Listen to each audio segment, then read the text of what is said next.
Welcome, everyone.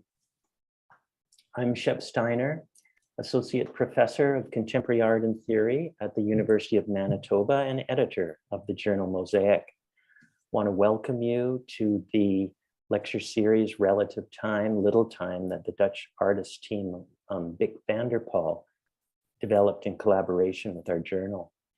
Before I thank our sponsors and introduce our speaker, Dominic Pettman, I want to acknowledge the traditional land on which the University of Manitoba campuses are located, the original lands of the Anishinaabe, Cree, Oji-Cree, Dakota, and Dene peoples, and on the homeland of the Métis Nation. We respect the treaties that were made on these territories. We acknowledge the harms and mistakes of the past, and we dedicate ourselves to move forward in partnership with Indigenous communities in the spirit of reconciliation and collaboration. Thank you to our sponsors, the Social Sciences and Humanities Research Council of Canada, the University of Manitoba Conference Sponsorship Program, and lastly, the Faculty of Arts, the School of Art, and the Institute for the Humanities, all at the University of Manitoba. We will have a question period at the end of the lecture, and Dominique has agreed to entertain us with his answers. And please realize you will be recorded. Your consent is appreciated. My co-host, Carolyn DeCorno, Mosaic's managing editor, or Timothy Brown, our conference assistant, will unmute you. It is always appreciated if you can ask your questions with cameras on, but not necessary. Lastly, I remind you that our next lecture is tomorrow, February 4 at 1 p.m. with Stephen Duval and Marina McDougall. Now to welcome our invited speaker, Dr. Dominic Pettman, who is Professor of Media and New Humanities at the New School of Social Research in New York. His many, many books include After the Orgy, Toward a Politics of Exhaustion from 2002, Avoiding the Subject, Media, Culture, and the Object with Justin Clemens from 2004, Love and Other Technologies, Retrofitting Eros for the Information Age from 2006, Human Error, Species Being and Media Machines from 2011, Look at the Bunny, Totem, Taboo, Technology from 2013. I've read part of that one. Indivisible Cities from 2013, Infinite Distraction from 2015, Humid, All Too Humid from 2016, Sonic Intimacy, Voice, Species, Technics, Creaturely Love from 2017, Meta Gestures with Carla Nappi from 2019, and finally, from 2020, Peak Libido, Sex, Ecology, and the Collapse of Desire, a great book. His lecture today is titled The Observational Eros, Time, Libido, and the Attention Ecology. Please welcome Dr. Dominic Pettman.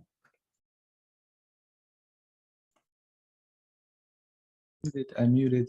Thanks so much, Shep, for this generous introduction and invitation. It's really lovely to be here in this nowhere. Thanks to Vic van der Pol as well, and Timothy for all your help. And thanks all to everyone here. I'm going to be talking about attention a little bit, and obviously the attention economy is fierce as well as exhaustion, which is another theme that will probably come up. So I really appreciate folks taking the time today. I'll be doing an attempt to connect some of my recent projects into a new diagram. So this is an experiment in progress. For over 25 years now, as just signaled, I've been writing about the relationship between love, desire, and technology. And more recently, I've been interested in adding the key terms of ecology and attention to the mix, including the ecology of attention, as Yves Citon would say.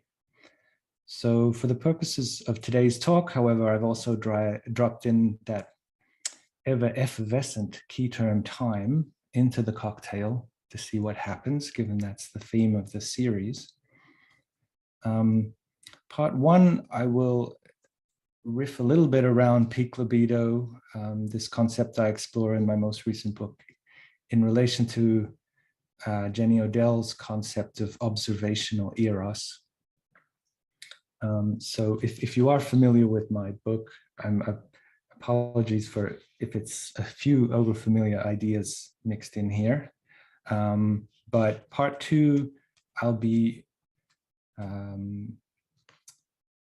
walking through, well, I'll be surfing a bit. I'm surfing around the act of surfing, which was part of a new project. And so that will be new to people, including myself. So this, yeah, so part one, peak libido or time is out of joy.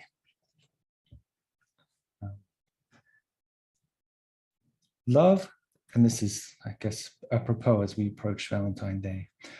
Love takes time to flourish, or it can arrive with a flash, seemingly fully formed. Certainly, it is difficult to know where to begin when it comes to romantic or erotic temporality, other than the conviction that desire makes the sense of time more urgent, more intense, more keenly felt. Indeed, Proust spent 3,000 pages demonstrating that the passion we call love is so entangled with the passage of time that its substance can hardly be considered distinct from it. An observation Joanna Newsom distilled into a lyrical couplet. Love is not a symptom of time, but time is a symptom of loving. The classical Mediterranean world, through its philosophers and poets, seemed to appreciate the generating, animating power of love, citing Eros as the force which brought light and motion into being at the beginning of the universe, before drawing cosmic bodies toward each other, from the scale of the stars and planets down to the level of the humans, birds, bees, and even atoms. An understanding of Eros that essentially persists up to and beyond Freud in the collective mythos. Lovers, so to say, never have enough time, or else they have too much of the wrong kind of time, i.e. spent without the beloved. Lovers are acutely, exquisitely, painfully aware of how quickly time passes in the presence of each other, or how slowly it passes when apart. As such, the lovers seek to inhabit a world bewitched by Zeno's famous paradox, in which an arrow approaches its target, but due to metric contradictions inscribed within the heart of metaphysics, never completes the journey. To not only fall in love, but to tarry there, this is Zeno's impossible paradise. If, for the sake of some Germanic practicality, we borrow Nicholas Luhmann's definition of love, we can consider it to be a discursive result of the codification of intimacy. And further, if we admit that this passion has evolved through several different codes over the centuries, from classical to courtly, to romantic to modern, and so on, we must acknowledge that love in our own era suffers from a time famine, a temporal crisis. Since our personal relationships are necessarily framed and structured by public forms and institutions, especially in terms of our own labor, then love has increasingly, to use a colloquial Australian term, received the rough end of the pineapple.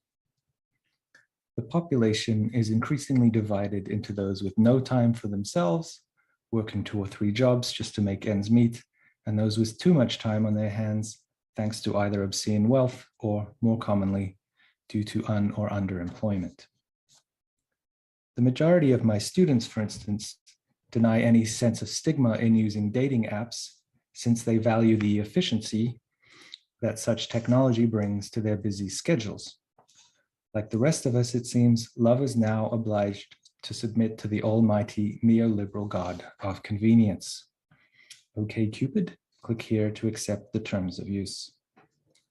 While some may see a return to the epistolary romance in contemporary flirtation via texting, this is not simply a digital upgrade of a traditional custom, since it contends with new pressures and contexts in terms of self-presentation, expression, protocols, pacing, and so on. In other words, our media ecology encourages speed, fickleness, capriciousness, and multitasking, to the extent where I suspect polyamory is on the rise, less as an ethical response to the tyranny of compulsory monogamy, but as a consumerist embrace of the need for choice, options, novelty, and personalized customizations. The French philosopher Bernard Stiegler noticed something important when he diagnosed a condition that I have since summarized as peak libido. For Stiegler, we are, as a species, rapidly running out of this crucial human resource, libido, which he defines rather idiosyncratically as the capacity to love and to care for the other over time. Instead, we are seeing the rapacious rise of what he calls sheer drive in the age of instant gratification. That is, the desire to possess, to consume, and move on. Eroticized, monetized drive is part of a wider cultural cataclysm, namely the disruption of the intergenerational apprenticeship in learning and relearning how to live. The long loops of knowledge transmission dedicated to instructing all of us how to be a person among people has, according to Stiegler, been broken or lost. We have forgotten the delicate art of living, and especially the art of living together, due to the disorienting and disruptive effects of technology specifically designed to further the alienating effects of capital. So to say, Stiegler is not anti-technology per se, but vigorously against the overdetermined design and deployment of techniques for inhuman ends, such as obscene profits and biopolitical control.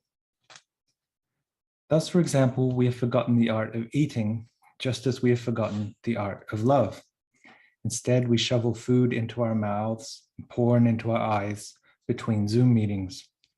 And a large part of this crisis comes down to a lack of time on the one hand, and an inability to inhabit time when we are fortunate to be granted a surplus of it. Time thus becomes like those dead zones in the ocean, in which we can snorkel through, but find no life or vitality within.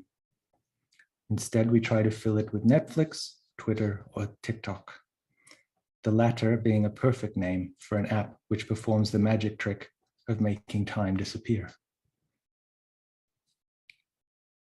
Time, for Stiegler, has become almost irredeemably industrialized, a byproduct of intricate, ingenious, and all-encompassing commercial arrangements.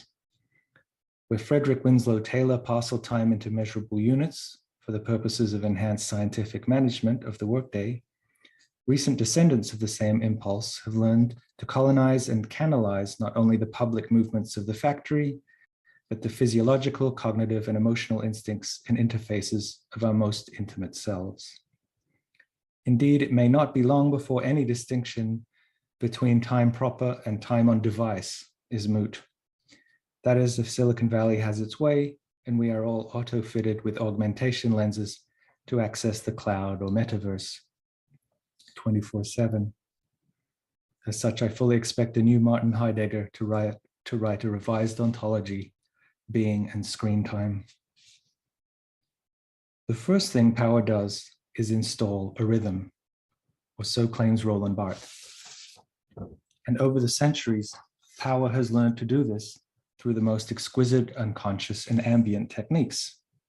Today we are, in Stiegler's words, being hypersynchronized by the corporate topology and protocols of the internet, so that we are obsessed with our own individuality, even as we double down on our profound generic aspect, what the kids call basic, a social ontology of whateverness. In Stiegler's view, there's no time available for real or true love to flourish in the age of technical psychopower, because there is no time left that we can truly call our own. I'm certainly not the first to observe that our so-called leisure time is usually spent donating our free hours to maximizing the profits of Netflix, Facebook, Spotify, Apple, Disney, and so on. Our free time is morphed into emotional or emotionless labor. under these conditions, even the heart has become an accelerationist, as opposed to the genitals, which perhaps always were. And yet the ongoing goes on without actually going anywhere. It remains to be seen whether the pandemic will complicate or merely confirm this rather bleak analysis. Certainly, we are aware of a general sense that love or intimacy is even more remote, abstract, and difficult to access in the age of extended and now perhaps even chronic and voluntary lockdown. Sadly, nature doesn't seem to be healing despite the economic slowdown, and I suspect the same applies to the libido. We hoped for a Dionysian summer of joy in the middle of 2021 after the arrival of vaccinations. But apart from a few weeks, especially for the young and the reckless, it was not to be so. To be sure, it is still too early to really say how the pandemic will affect the collective libido in the longer term. For now, however, we can emphasize the obvious fact that sex and intimacy is increasingly mediated. Witness, for instance, the explosion of OnlyFans, a site in which people, especially young women, can sell subscriptions to their sexual capital online. At present, we are obliged to be patient and creative, making the most of the technologies to hand. It could indeed be a silver lining here, in terms of finding and fabricating new forms of intimacy, new types of courtship, new sublimations, in the interest of new pleasures a bit further down the line. Perhaps we won't take such an Amazon Prime approach to sex, where we expect satisfaction to be delivered to our doorstep within 24 hours. Indeed, for too long, we have dovetailed our desires with neoliberal imperatives, adapting a just-in-time delivery model for the libido. But today, the romantic supply chains are broken. The sexual canals are blocked. In response, perhaps we'll see a slow love movement growing akin to the slow food movement. Perhaps we'll witness a less consumerist, anti-instant gratification approach to the libido.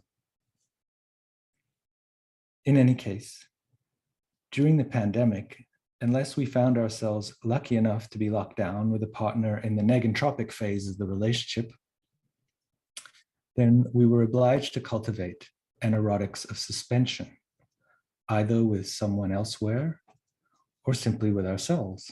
And autoeroticism is surely one of the most common forms of eros these days. With any luck, this extended liminal moment will lead to a reappreciation of the ars erotica that Foucault preferred to the scientia sexualis, or to a new respect for Baudrillard's unusual understanding of seduction over the lonely, passive-aggressive phantasms of romantic love. In practice, however, we are more likely to succumb to simply waiting, frustration, and many of the other negative affects, sad passions, and disingenuously ingenious forms of cruel optimism. After all, as I remind the reader in my book, Creaturely Love, we are still mammals who crave the touch of other warm-blooded creatures.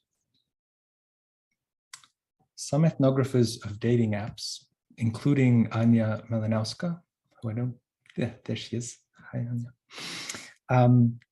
Who has a brand new book on love and technoculture, has described Tinder and its ilk as unsustainable. Whether this is true or not, whether we have truly reached peak libido in the sense of fully instrumentalizing ourselves and gaming each other, remains to be seen. But the question of sustainability and the relation between the libidinal economy and libidinal ecology becomes increasingly visible and increasingly vital in the age of the Anthropocene and within a world system that seems to be rapidly collapsing and rapidly intensifying at one and the same time, leaving little time or space for anything beyond desire as a rote form of organic mechanics. So again, we must relearn the art of living, and especially the art of living together in ways that honor, encourage, and nourish what Charles Fourier understood in his capacity as a pioneering libidinal ecologist, as an essentially collective yet still intimate passionate attraction. It's easy to get into the semantic weeds when it comes to love, since this is more a meta-concept or structural organizing principle than a simple noun or verb. It has many kindred terms, several of which I've already evoked: desire, intimacy, eros, passion, romance, and so on. The Venn diagram around love is super complex, since we need to account for different histories, cultures, subcultures, traditions, time periods, and so on. Love is the ultimate palimpsest and the heaviest of floating signifiers, weighed down by centuries of expectations. Trojan horses, hypocrisies, misunderstandings, and disastrous blind dates. Nevertheless, today I'd like to offer one further synonym at the risk of breaking this remarkably resilient camel's back, and that term is attention. Certainly, there can be nothing approximating love if there is no close attention paid to the beloved. Love seems to command a monomaniacal form of attention, and vice versa. They are mutually sustaining for as long as Saturn himself decides enough is enough. Why did I put Saturn there? Interesting. For love dies and affection and habit takes its place, to quote obscure 90s pop band, the Golden Palominos. Do you know that one, Greg? Yeah, thought you might. But what if the part of the problem of peak libido is the relentless focus on the couple or intersubjectivity itself? What if Eros has been so reduced and refined in our meta-romantic age that we have lost touch with the context and conditions that allow for the creation of love in the first place? Perhaps we've concentrated so much on libidinal economics that we have destroyed the libidinal ecology that sustains and nourishes it.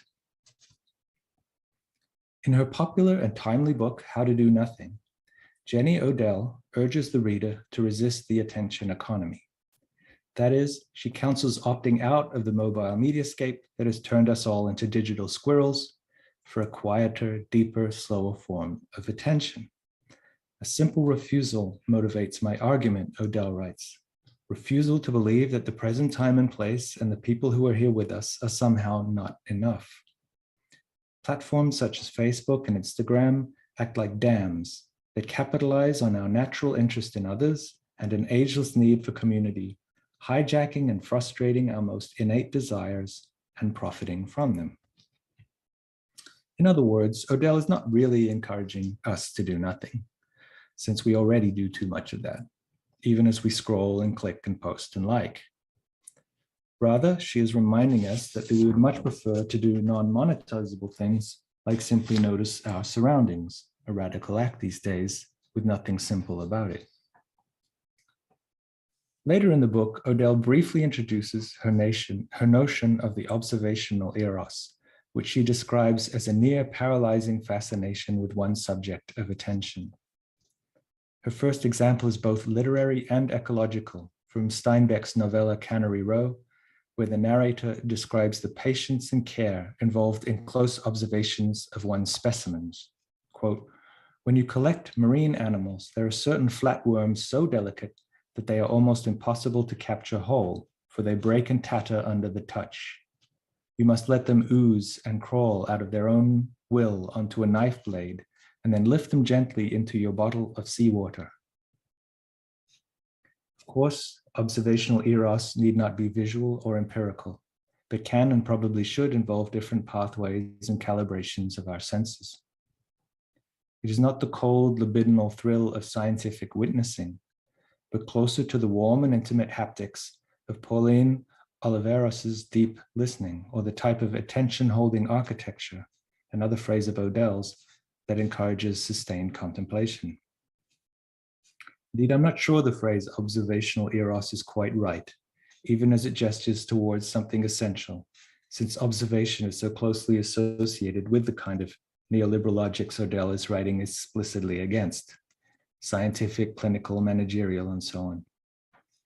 In its place, I would simply offer attentional eros, at least as a companion placeholder, until we can better name the kind of being with or existential care that we need to rediscover or recreate after the cataclysm of values that has begun with colonial modernity and accelerated beyond belief since the 1980s. So in the interest of promoting a new collective libidinal ecology, both intentional and attentional, I now turn to a specific, highly immersive and somewhat participatory instance of this attentional eros, namely surfing.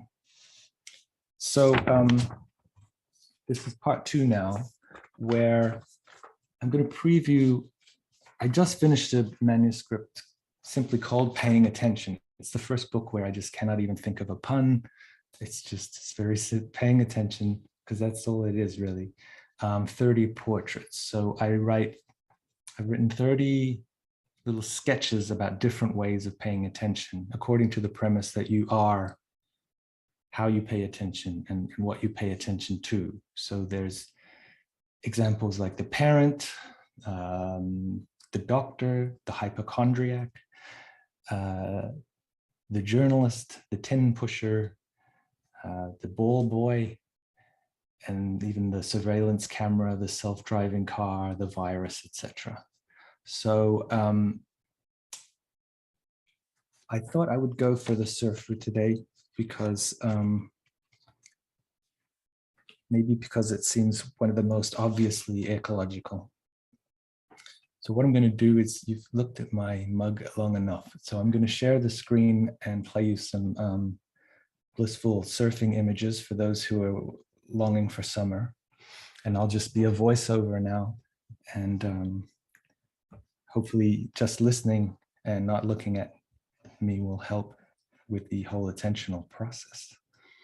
So share screen, optimize for video clip. Okay, let me go away. Go away. There's nothing moving. Oh, I can go here. The surfer. Some water.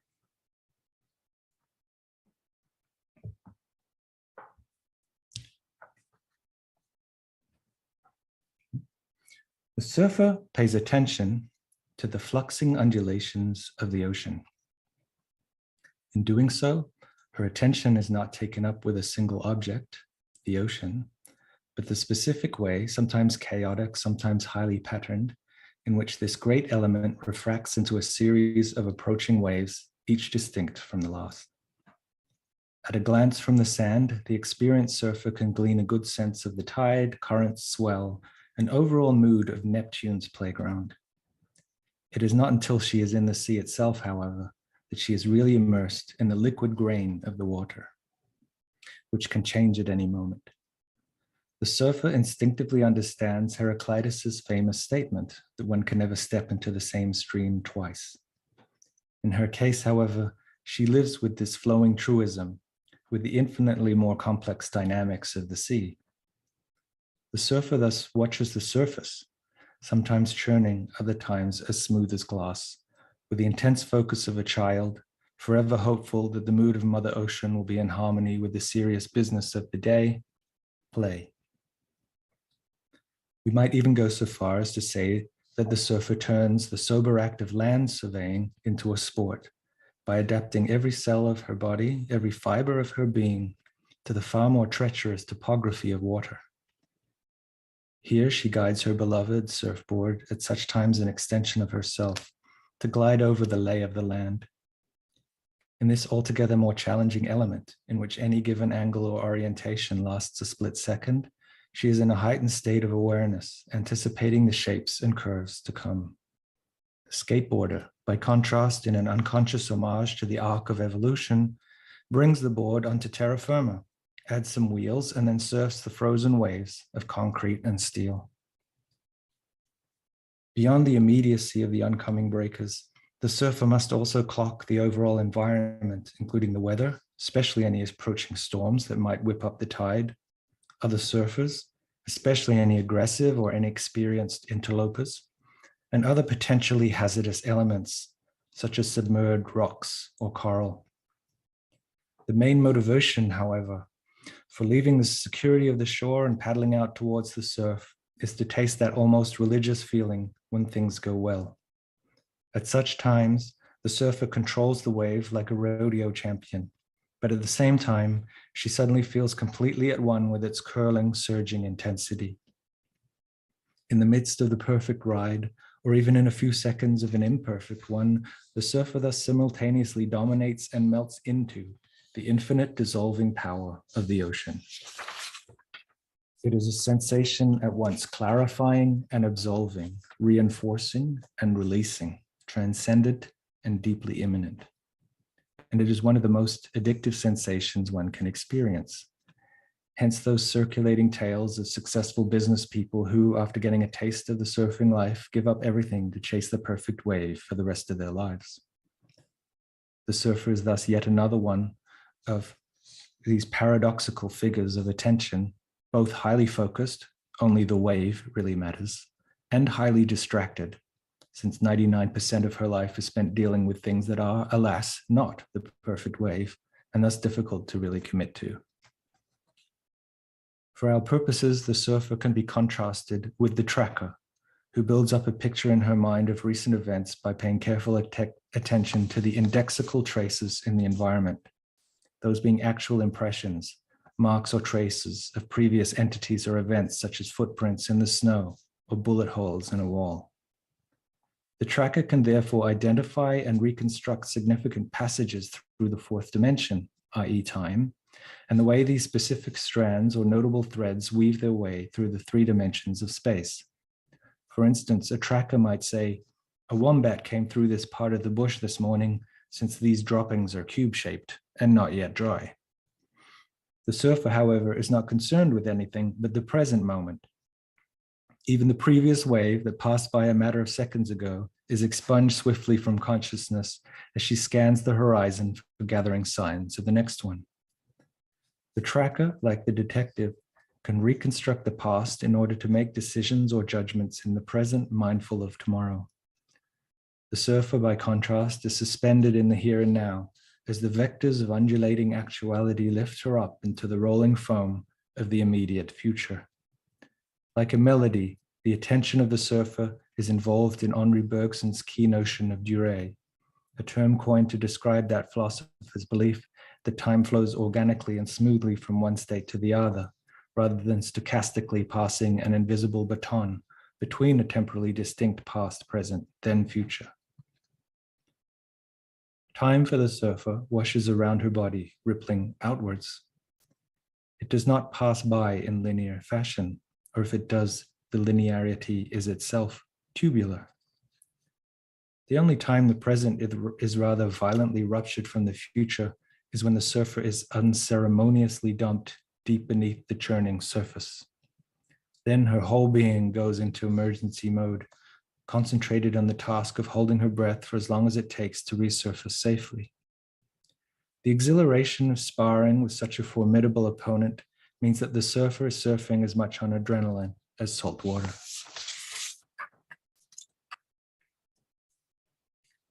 Beyond the metaphysics of the thing, the surfer is a sociological, even anthropological type.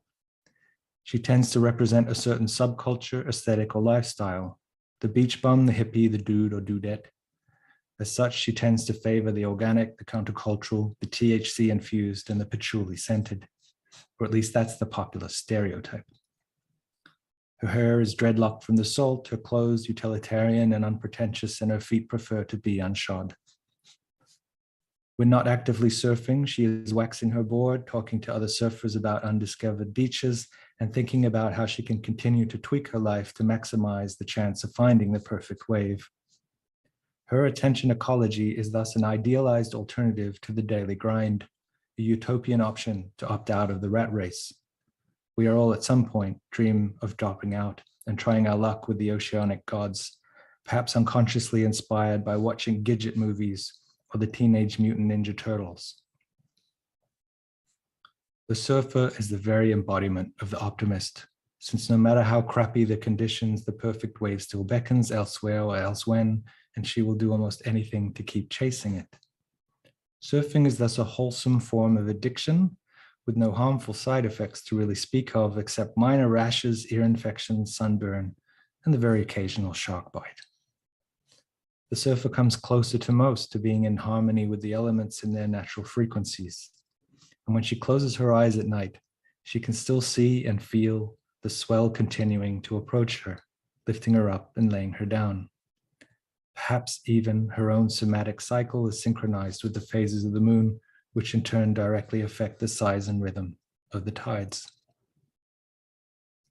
It is amusing then to look back on the mid-1990s when everyone was excited about surfing the web, and so distracted by chat rooms and pixelated skin that we didn't even notice this strange mixed metaphor. Through the force of analogy, the internet was presented as a vast ocean of information to which anyone with a modem could paddle and surf at will and according to their whim.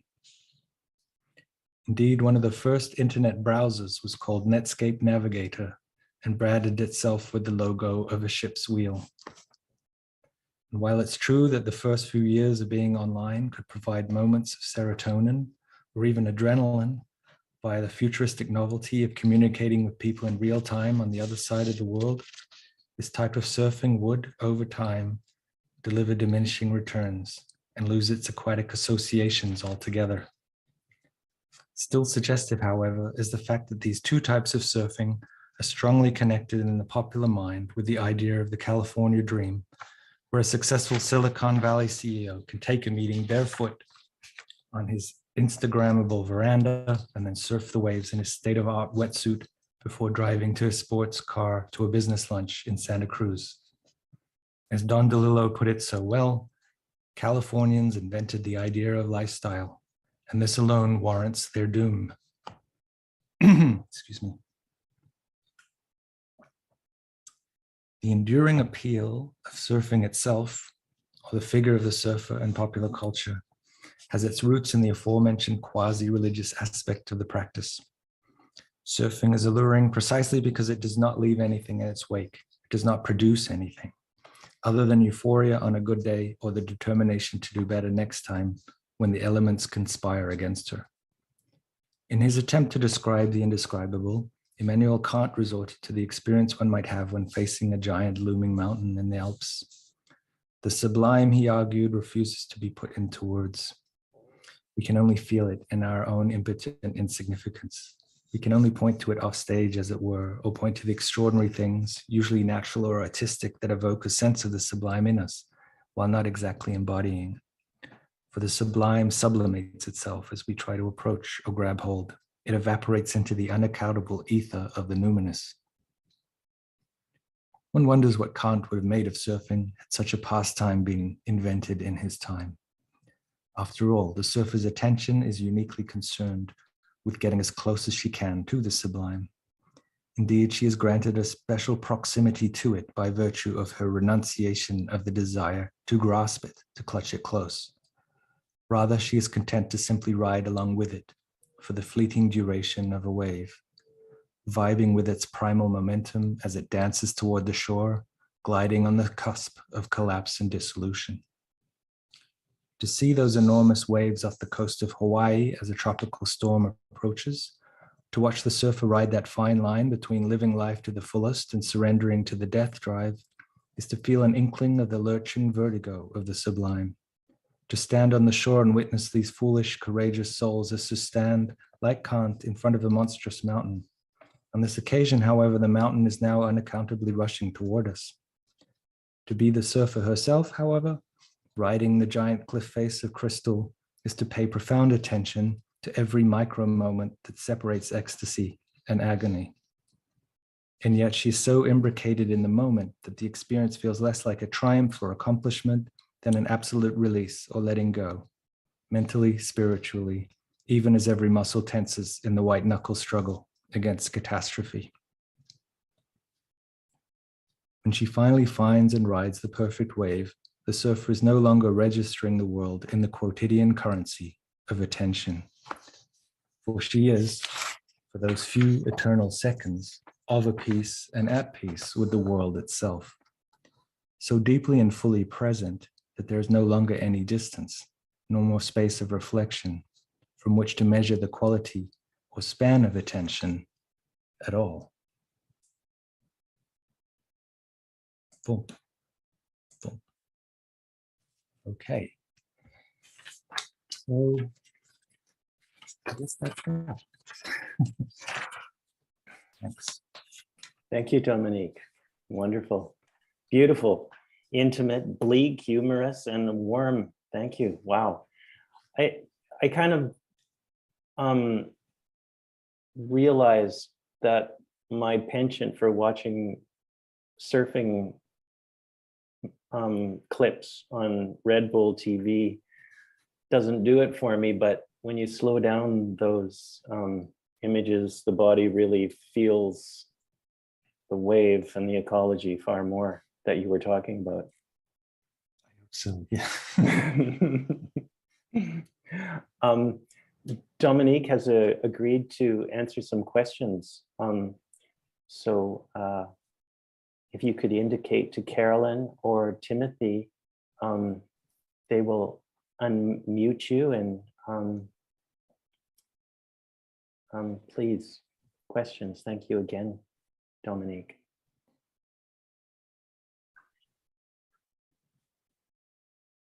No one jumping at the opportunity. Carolyn, is anyone indicating a question?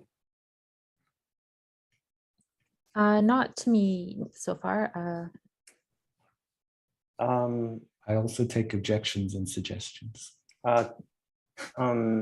Lisbeth and Jos. Yeah, well, it's maybe not really a question, but some sort of half-bred thought, I would say. And I started thinking about this when you were starting off your talk, which was really great, and also part 2 I really loved, really, really beautiful. I was thinking of a text that I have read, which dealt with the revolution in South Korea at the 1980s Gwangju uprising. And there's a text that describes, maybe in similar terms, the uprising with making a connection to time, love, and eros. Also stating, let's say, and that's also why I thought that your second part of the lecture was also really interesting, because there you have the surfing where the body is being lifted by the waves, no? And I sort of also was thinking with this kind of revolutionary force in mind, where the mass, or where the body is being lifted by the mass of people that are with you in that same moment of caring for perhaps a change, no?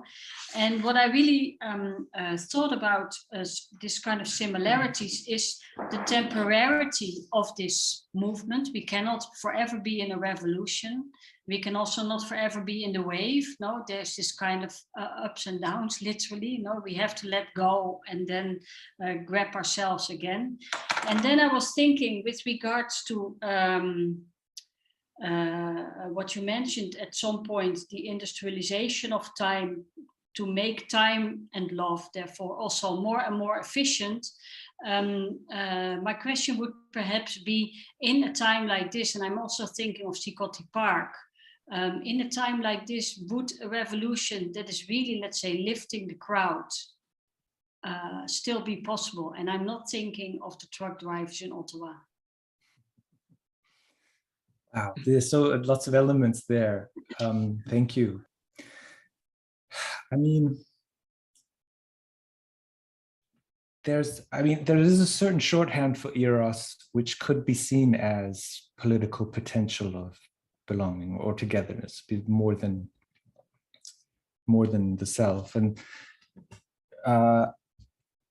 optimistically, I did read, say, the uprisings in the streets in the middle of 2021 at the height of COVID in the US around Black Lives Matter as perhaps wouldn't have happened if we weren't all in lockdown and thus hyper-synchronized in a certain way. So there was suddenly this new sharing of temporality or attention, like public attention, which spilled over into the streets, because before that, of course, we were all kept saying, why aren't we in the streets? Why isn't there direct action happening since Sikoti Park, and even when people are being executed? So I don't think it was a coincidence that it finally boiled over in the middle of 2021. But of course, that's a different affect. It's not it wasn't Eros in that sense. What you're making me think is the way that the wave or the revolution can't last. It's almost like it's an event. It makes me think Badiou needs to come up with another form of event beyond art or beyond love or beyond politics, or something that like you say, can extend, because surfing I don't think is just aesthetic. I don't think it's not revolutionary, but there's it's something vital and essential and interesting about it, even if it's just as a figure. So it doesn't have to be literalized. So it is this perfect wave motif that I had in the piece. It could stand for that kind of thing. Could stand for how do you, again, back to the sustainability question around love and time and relationships, even just on a banal level. How do you, what is the rhythm here? What is the temporality? How do you sustain something that's not built to be sustained, but maybe how do you ride those troughs and things? I did have that quote from Roland Barthes, how power always installs a rhythm, and his counter to that is what he calls idiorhythmy. So a kind of idiocentric type of rhythm that goes tangential to power or diagonal to power. And I mean, surfing in some ways is like that, although it's easily co-opted, as I suggested, by the California ideology. So I agree, there's a lot going on here. I don't know how to pull all the threads together neatly just in this moment, but I think it's helpful for me to get those extra coordinates in there. Thank you. Carolyn, is there some chat thread questions? Anya has a question next, I actually. have a question. Good evening. Hello, Dominic. So good to see you. Hi, Anya. I hope that you can hear me well. I have a question about the minutia, but minutia like tends to grow in my mind. Before you played the beautiful images of the footage of waves, you mentioned it could perhaps help us or save us from distraction. In your book, you must be writing about distraction. And my question is, do you find humans distracting for one another? Because when you said about saving us from distraction, or like helping us to focus better on like your like second part of your speech, you mentioned like your face. So immediately I thought perhaps like you write something about like people being distracting for one another. My claim is that we find one another exhausting for love exchanges. That's why we tend to shun interhuman intimacy and just like move forward to non-human intimacy. So could you answer this question in relation to your forthcoming book? I'm super curious. Yeah, no, thank you, Anya. It's funny, I just taught When the Machine Stops yesterday, the E.M. Forster short story, which is almost like an Edwardian matrix. And I wasn't ready for the students to feel upset that the machine was stopped, actually. They read the machine as comforting, amniotic was the term. And obviously this is a new kind of emergence of equating our isolation, equating our alienation with a kind of comfortable numbness. Actually, Steve's here. I know you've talked about that, how you've made peace with a certain kind of matrix type existence.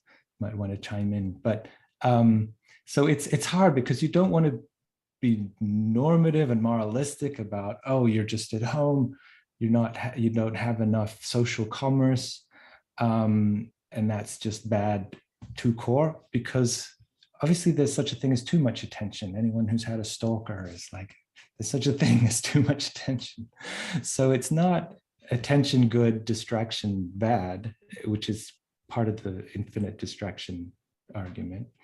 But finding the right, well, with everything, right? It's about finding the right balance. So it's like knowing when distraction, you know, is helpful, useful, even pleasant, and when kind of like with surfing, you're not always surfing, but if you have 1 hour a day, this is why people meditate, obviously, and or their equivalents. It's like, how do you genuinely pay attention to attention itself? That meta level is what's important, because that's how you build certain muscles of those muscles that push against what Heidegger called the forgetting of being, right? So I think there's too much, we do forget being too easily, and we like forgetting being because being hurts and is exhausting. So we certainly do, we seem to be moving historically into this preference for mediated intimacies, non-human intimacies. And I'm the last to say that's bad and we should get back to organic human love, obviously. But I do we don't want to throw out, that's not the right metaphor, but we do, I think we don't want to reboot completely. I think there are certain practices, even just being in a band together in the same room is a form of eros, right? You're playing music together, and that type of resonance machine is different and kind of more sustaining than if you're just always in the bedroom with your sequencer or whatever, making beats. So it's not about one's bad or the other, but about that, thinking of it as an ecology and treating it ecologically, which includes things like balance, homeostasis, various cycles, you know, that takes time into account so that you have certain moments of release and tension and all of that. I was thinking, you know, about the surfer's bliss, if I may like ask a follow-up question, that, you know, it's like to have like comfort of attention, like, or just kind of, you know, the balance between distraction, attention. It's this dynamic is like, you know, almost like rendering onto Caesar's what Caesar, onto Caesar what Caesar's, because like, you know, the surfer, he needs to like, you know, leave the beach and go back to the corporate context, maybe to just kind of then be able to earn money for the luxury of surfing. I was thinking, yes. So Right. yeah, just trying to be provocative here. Yeah. Would you say, is it like a new luxury? Is it like an economy of? Oh, you mean of this praxis, this type of practice? Yeah. I mean, I think I did signal that at the beginning, this huge disconnect between those who have the luxury of time and those who don't. Yeah. But that's one of the unsustainable things about the age. And so I don't think, obviously you don't need money to practice it. You can gather in groups and watch a show or create something. But the conditions are such that it's, especially since COVID, and especially in the US, where there's absolutely no sense of arts funding or you know, things like that, that it's particularly difficult. So I think back to revolution, maybe like that, how long can this go on where people are so disoriented, so alienated from anything vital that they just stop. And so that's almost the way the great resignation is being framed. All these people quitting their jobs is like realizing that there is more to life than a less than minimum wage existence. But there's also the sense that it's obviously much easier for affluent people to be ludic and do all these things that we think the rest of the planet should be enjoying. Thank you so much. Beautiful talk. Thank you. Carolyn? It has a virtual hand up, I think.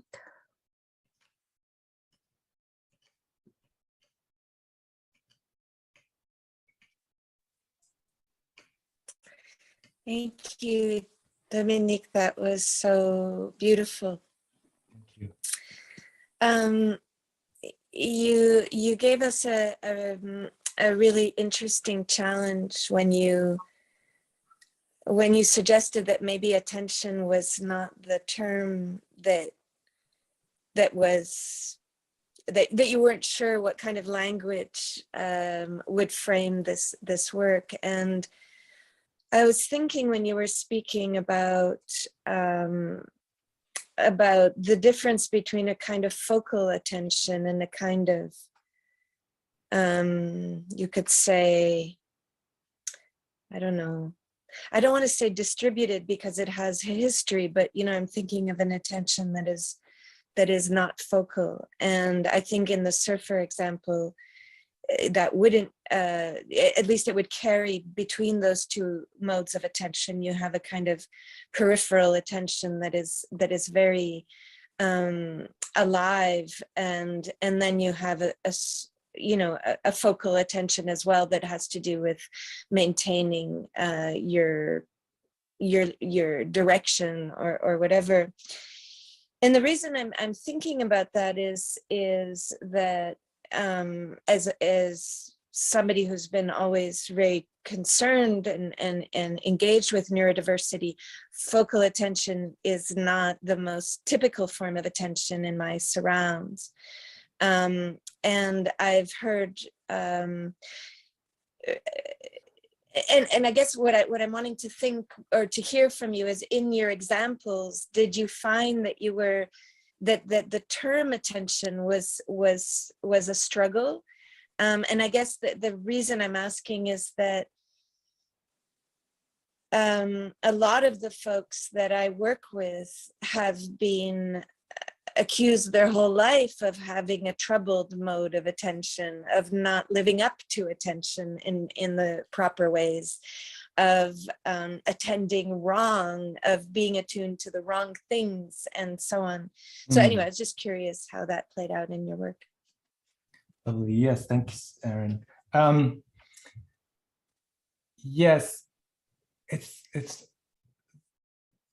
even the term distraction is heavily loaded, because if we accuse someone of being distracted, it just means often they're paying attention to something else or something we don't want them to. So they're two sides of the same coin in many ways. Also, the distinction between focal and maybe less focal attention could be something, also correlates to like a kind of cognitive attention. Not necessarily, but they could be just, focusing on your studies or whatever, versus the multisensual one of surfing, where often you have to defocus in order to do it well. But in terms of not neurotypical folks who are being given all sorts of clinical names, I don't know if you know Pooja Rangan's work. She has a lovely book on some of this, on different ways of presenting that sensorium as a mode of attention.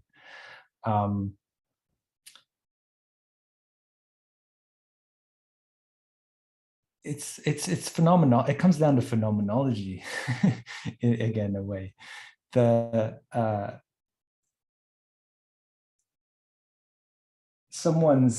We can't assume what another person's Umwelt is, and that's why even when there's always mediation between us, because you can't, I'm not telling you anything you don't know, but even direct conversation could be one of my students is heavily synesthesiac at the moment, so like I'll be just saying something and colors are flying at her, or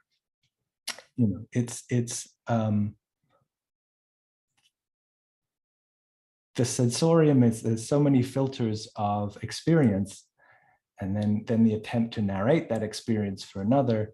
That means,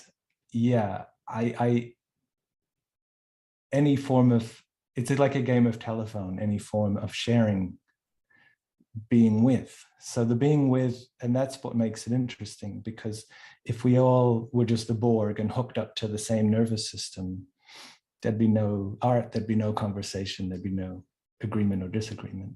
So I think it's we're only just starting to really honor and promote and encourage the type of Umwelt sharing that doesn't fit these very strict grids that have to do with discipline and to do with self-management or self-expression according to overdetermined codes. So the example Pooja gives are documentaries by people who've been diagnosed as autistic. So what does it mean to give a voice to somebody who doesn't want to give your own self a voice when you're not really talking about literally the larynx, but about like trying to represent, I guess the loaded word, but trying to represent your own Umwelt in a way that makes some kind of sense. It's a translation exercise in many ways. And that's part of the vital thing of being alive. It not just between humans, but between creatures, between machines and people. That's where the interest lies. So thank you. And I see Wanda has a virtual raised hand as well, so I'll unmute you. Okay. Yes, Dominic, thank you. Thank you for this wonderful talk. And I actually would like to come back. Yeah, sorry. It more connects to the previous question. I want to come back to the footage of the wave, the surfer. And I have to say that I was actually pretty disturbed by it. So you put it on as a distraction. And indeed, at the very beginning, I was mesmerized and it worked. But then the longer it went on, I start thinking, yeah, but this is not about the wave. This is not about the surfer. We have a camera here. Where is the camera? What is the technology, the video technology doing? We need waterproof cameras. The beauty of, capturing the eye of the wave. So the camera eye with the eye of the wave. So I started looking at all these things, and maybe that connects somehow to this wonderful notion that you didn't really develop, but I'm more interested in, is love as a palimpsest, where, of course, I think it's also about all these different layers of technology. And I was wondering if we can have a relation, for instance, with elements of nature, which would be the surfer with the wave, where there is no technology, or not, technology even in low-tech sense of mediation, as you mentioned, like language and so on. So and I've also seen this somehow also connects back to the pandemic. I've seen so many people going back to nature, or this need to go back to nature, this love for nature, for trees, people embracing trees and so on. So all different things. I don't know if they're connected, but it's really this. Is there a way we can do without technology, and would that be a solution to the problem that you are raising here? So you're almost talking about the paradox of the reason nature looks so gorgeous in those images is because they're so technological. They're so mediated in a way. Yes, but no, I think it's more like when you, of course, you were trying to evoke the relation between the surfer and the wave, right? Which is, I would say, it's a relationship, a very direct relationship where there would ideally be no technology. Of course, you have to board, you have a lot of equipment, but it would be like a direct, like nature human body relationship. But while watching the footage, I could not get into that mood, or I got kind of it kind of estranged from it. disrupted. So at Yeah. first it worked, but then it got disrupted, but also probably of the Zoom delay and the footage stopped. And I got so aware of the technology, of the video technology, of the Zoom technology, that it didn't work anymore, you know? So that's what was the disruption, I would say, or yeah. I do, there's a footnote I didn't read, which was about the erotics of surfing and how Eros does not need to be, you know, sexy. It doesn't have to be people, naked people or what have you. It like Eros can be ecological, it can be sensual. It's about a kind of passion or love for being alive. It might even be a form of what Lacan calls extimacy. So not the intimacy of intersubjective relationships, but the more abstract and kind of atmospheric forms. But yeah, I think you're right. There's a neo-Luddite movement brooding, which makes sense given just how tired we can be with the unmediated or the over-mediated. We haven't just forgot being, we've forgotten our creatureliness is one of my themes. Is that, again, I mentioned how we're mammals and touch is so important for mood and like all sorts of hormones. And so surfing is a bit like lovemaking in terms of it's not a focused activity of attention, or at least it doesn't have to be. It's more like a release. It's more like a sort of letting go of humanness that I think is part of its seduction or pleasures. Like when you're surfing, you become almost elemental. You sort of become the board, and human concerns are let go of. Just as good lovemaking can have an analog to that. It's less a kind of performance or accomplishment. It's more a relinquishing or a letting go, or a sort of it's almost like an exhalation after 10 years of holding this one's breath, which the burden of being a subject, of being coherent, of being a self through time. You know, back in the 90s, you know, Bersani and others always talked about sex as why it was so seductive is because it shatters your coherence and the architecture of the self. And maybe something like surfing or meditation, hugging trees, they're all ways of getting, they're kind of refusals or attempts to escape, being nailed down to the limits of the subject. Mm-hmm. Be my on the cuff answer. Which somehow is getting away of technology, or not necessarily.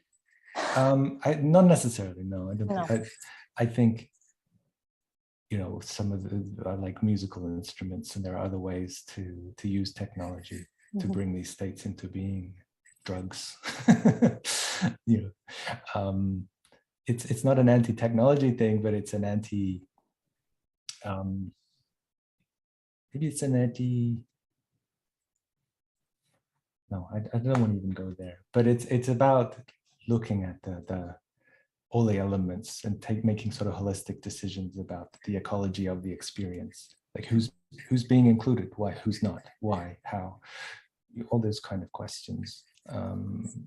Just to sort of, it's just a plea to kind of expand to not think in terms of just libidinal economy like we used to, but to, like a lot of people these days, reminding ourselves, like Guattari, that there's different ecologies. There's the ecology of the self, of the society, of the world, and being mindful of all of those at the same time might give us better perspectives, because we get caught in our own psychological self-labelings or our status as social subjects, or then just suddenly get overwhelmed as sort of the victor, like a pawn in the massive systems like climate change. There's got to be somewhere in between those where we can navigate a bit more, with a bit more I don't know, confidence, panache, or less angst anyway, where we can feel like citizens of the world without, or citizens of the planet without being either overwhelmed or grief-stricken, or on the other hand, narcissistic and anthropocentric and megalomaniacal. No, you're trying to be optimistic, right? Always a little bit, a little bit. Thank you. Wonderful. Actually, not always. I'm often accused of being the Adorno in the room, but today I'm feeling like I might as well. Are there any other? Oh yeah, we do have quite a few questions in the chat, actually, if you would be willing to entertain a couple of them, Dominic. Sure. All right, the first. I haven't been looking, sorry. The first one from Shannon on whether the other 29 portraits in the book constitute a typology of forms of attention. Thanks, Shannon. Let me quickly try and bring it up to remind myself. Documents, manuscripts, paying attention. A typology or topology? I guess. Or a typology of forms of attention.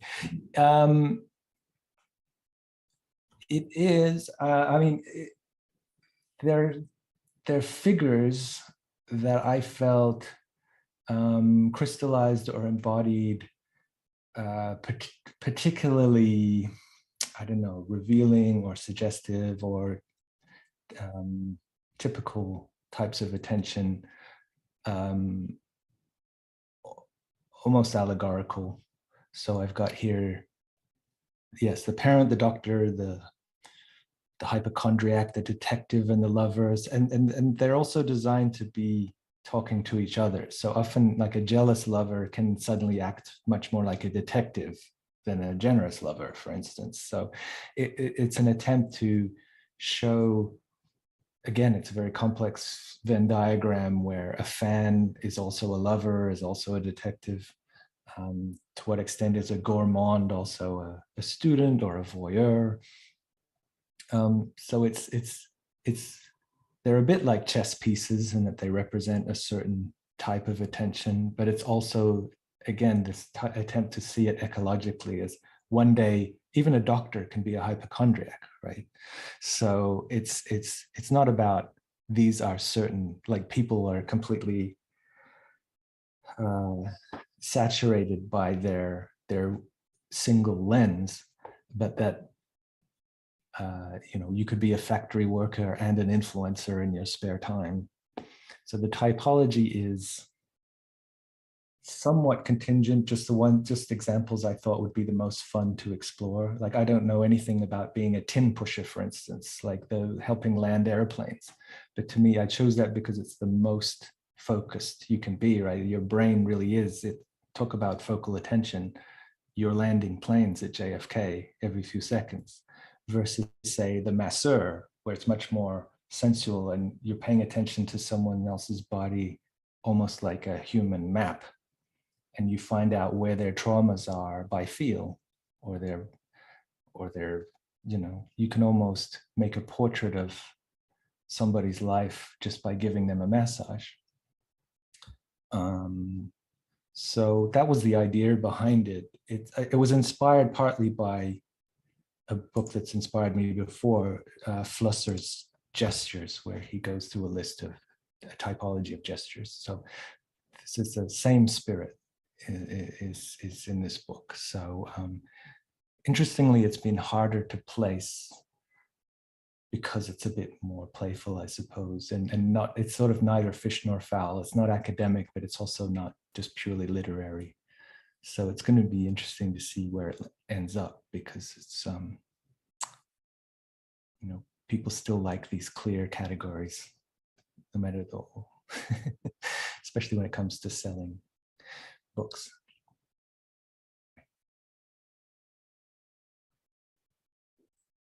Right. And then there's a question from Simone saying, just a side remark, presenting most likely the overtly obvious, I'm wondering about questions between your art of attention and the Stoic concept of, sorry, I'm losing the thread here. And the Stoic concept of, I'm afraid I actually don't know how to pronounce this word.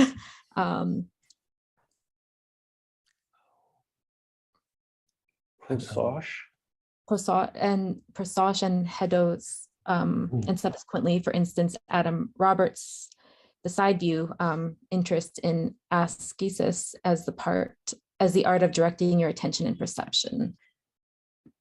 Is Simone still here? I'm afraid she had to leave. I can send you.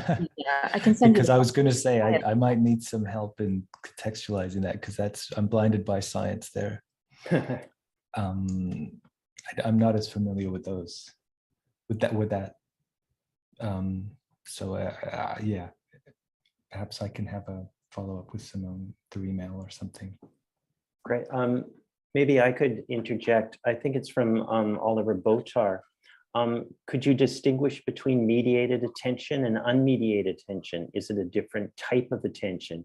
Is it a different practice? You mentioned Pauline Oliveros, whose musical practice is rooted in part in the Zen Buddhist practice of deep attention to one's surroundings. But if I'm immersed in a movie on Netflix, isn't that a similar kind of total attention? It's kind of circling around some of the ideas you've talked about, but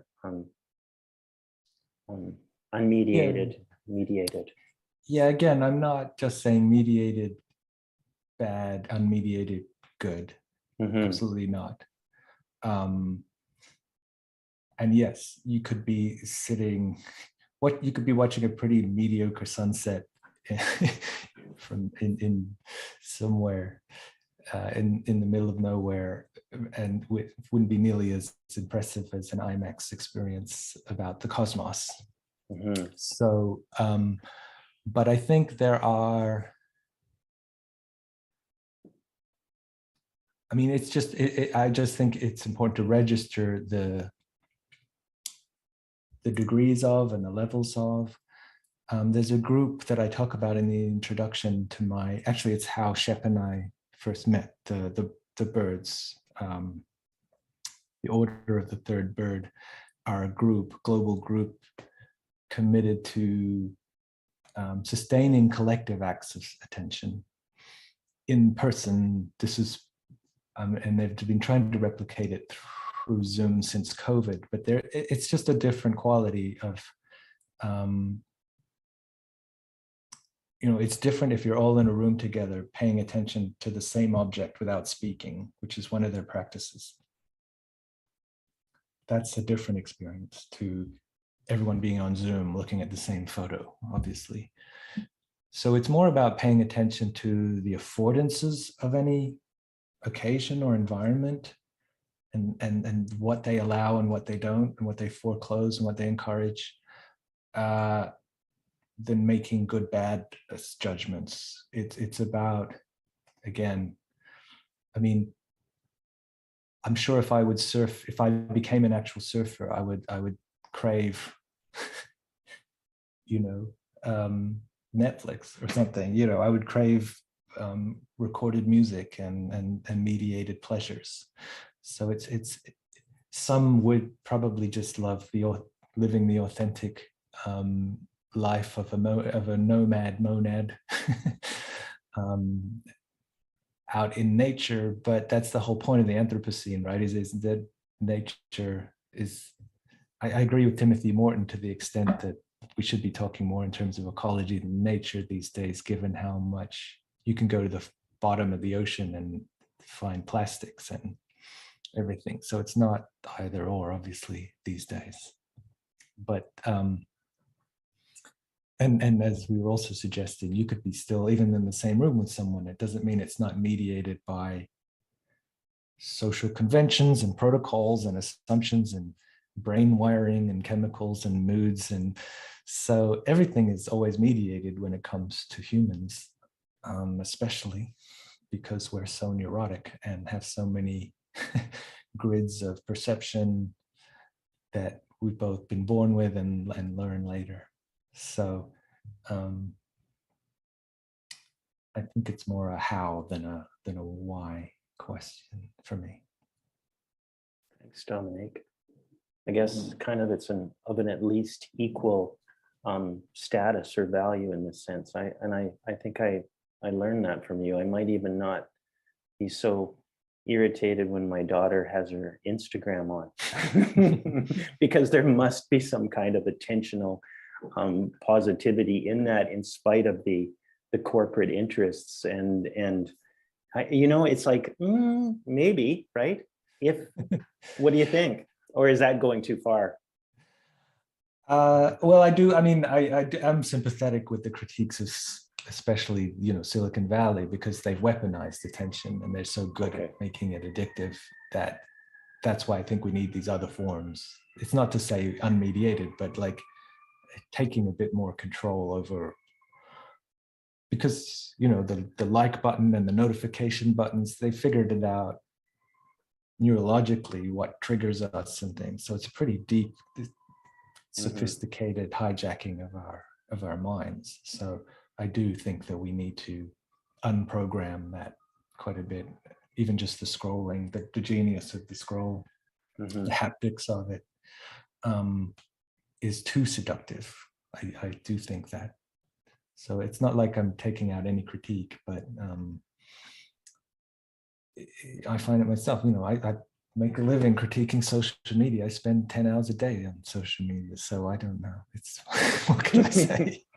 They're very good at what they do, but also they are taking advantage of things that are vital to us, like, exchange and sharing and being together. So. Dominic, I think we've reached our attention span. We've taken so much of your time, and very generous of you to speak with us so long. Thank you very much. I appreciate everyone listening and being here, and thanks so much.